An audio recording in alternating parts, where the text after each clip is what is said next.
During the Battle of Endor in Star Wars Episode 6, Return of the Jedi, the rebels destroy the second Death Star in orbit around the forest moon of Endor.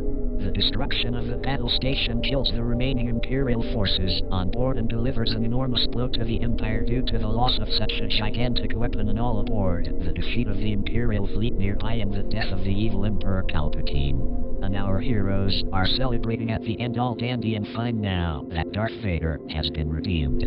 Add the special edition and you get celebrations on numerous worlds across the galaxy against the Imperials. Sounds fine, right? Consider that the Death Star 2 is around the size of our moon. When the station erupts in a gigantic fireball, numerous parts of its frame and inner workings are ejected outward into space at enormous speeds. Also consider that in real life, when a space station that is vastly smaller than the Death Star 2 is destroyed, it creates a cloud of debris that begins to circle the Earth due to being drawn in by the planet's gravity. If the debris collides with satellites, it can cause great damage to them. Imagine all that debris, much of which could be country-sized, falling down onto the forest moon.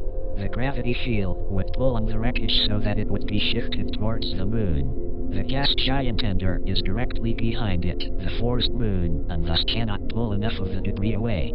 The rebel fleet is too small to create a combined shield to deflect even half the stuff.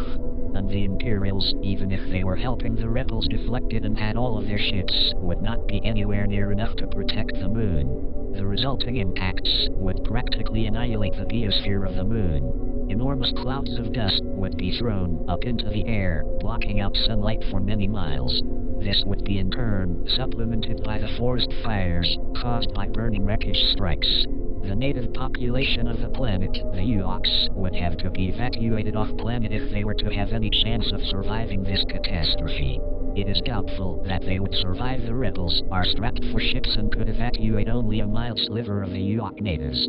This would not be an unlikely event. One lone asteroid was enough to cause a global cataclysm that wiped out a great deal, if not the majority, of the fauna and life on Earth during the age of the dinosaurs. Thus the great victory at Endor would come at a great price, the Holocaust of nearly an entire population.